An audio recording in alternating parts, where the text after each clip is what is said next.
The situation in Iran and the broader Middle East entered one of its most dramatic and volatile phases in decades when coordinated military strikes by the United States and Israel began on the early morning of February 28, 2026, marking a dramatic escalation in tensions that had been simmering for years over Iran's nuclear ambitions, regional proxy networks, and long-standing hostility with both Washington and Jerusalem. In the opening hours of what the U.S. and Israeli governments described as a preemptive operation targeting strategic military infrastructure, command and control facilities, air defenses, and critical leadership locations. Explosions rippled across major Iranian cities including Tehran, with air defense systems engaging incoming missiles and jets overhead. Satellite imagery and on-the-ground reports describe black smoke rising over Tehran, marking the intensity of the bombardment. The U.S. and Israel reported that the mission, referred to informally by military commentators as a coordinated offensive, but not officially confirmed under a single codename by all parties, struck hundreds of targets aimed at crippling Iran's centralized military capabilities. In the midst of that bombardment, U.S.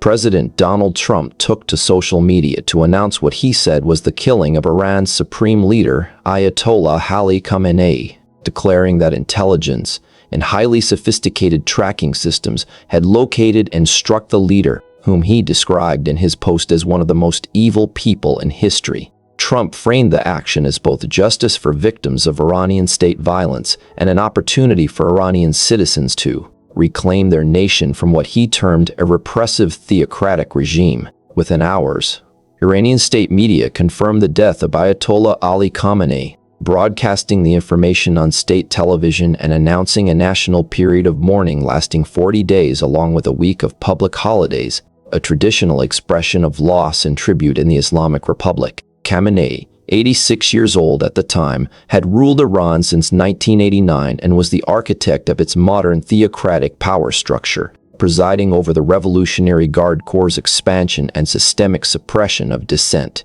Under his authority, Iran became a dominant force in Middle Eastern geopolitics, backing allied militias and political movements in Iraq, Syria, Lebanon, and Yemen, and refusing to completely dismantle its nuclear infrastructure despite intense international pressure and sanctions. In recent years, particularly since the mass protests that swept the country in late 2025, driven by economic collapse, rising prices, and demands for systemic reform, Khamenei's global image had been further tarnished by accusations of ordering brutal crackdowns that rights groups say killed thousands. His response to internal unrest had been cited by critics as part of the regime's deepening crisis of legitimacy, even as he blamed foreign powers for fomenting dissent. Iranian coverage reported that along with Khamenei, members of his family, including his daughter, son-in-law, and granddaughter, were among those who died in the strike on the leadership compound in Tehran. State news outlets also confirmed the deaths of senior military figures, including the commander of the Revolutionary Guard and a top national security advisor,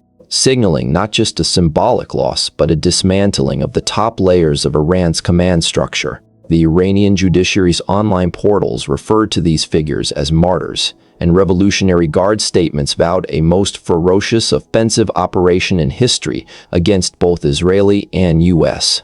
positions in response. International reaction was swift and deeply concerned. United Nations Secretary General Antonio Guterres called for immediate de-escalation and warned against a spiral of conflict that could envelop the region. Russia and China, whose relationship with Tehran had grown closer in recent years, condemned the U.S.-Israeli strikes as violations of sovereignty and called for an immediate halt. Various governments around the world expressed alarm at the prospect of a wider war, particularly given Iran's geographic proximity to major oil transport choke points like the Strait of Hormuz, sparking fears of global energy instability. Iran's military response was rapid. Across the Gulf, missiles and armed drones were launched toward U.S.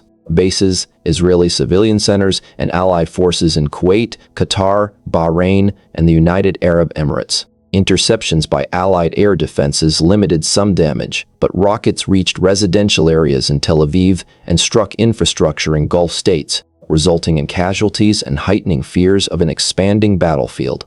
Multiple countries temporarily closed airspace, triggering flight cancellations and economic disruption well beyond the immediate Gulf region. Within Iran, the immediate reaction was intense and chaotic.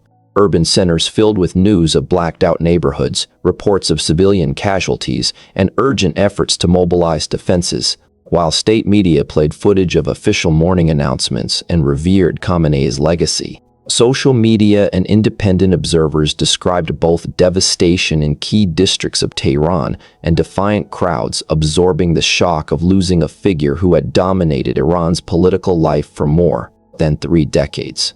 At the same time, unverified reports and social media commentary from various regional communities reflected conflicting narratives, some claiming Iranian leadership was still alive, or that social media claims were psychological warfare. But over time, confirmations from major news agencies and Iranian state broadcasts converged on Khamenei's death as reality. As this military campaign continues without clear end, the geopolitical landscape has shifted dramatically. Iran now faces a leadership vacuum and the pressing question of succession, with the assembly of experts tasked with selecting a new supreme leader, while the Revolutionary Guard remains a central force capable of shaping that transition. Analysts warn that the loss of Khamenei not only destabilizes Iran's internal political order, but also reconfigures alliances and rivalries throughout the Middle East, with proxy groups assessing their own strategic positions in the shadow of the conflict. The United States maintains that its actions were targeted and justified based on alleged imminent threats, though critics argue the strikes escalate a conflict that could have been managed through diplomacy. Meanwhile, world markets and global diplomacy grapple with the implications of what may become one of the defining conflicts of the early 21st century,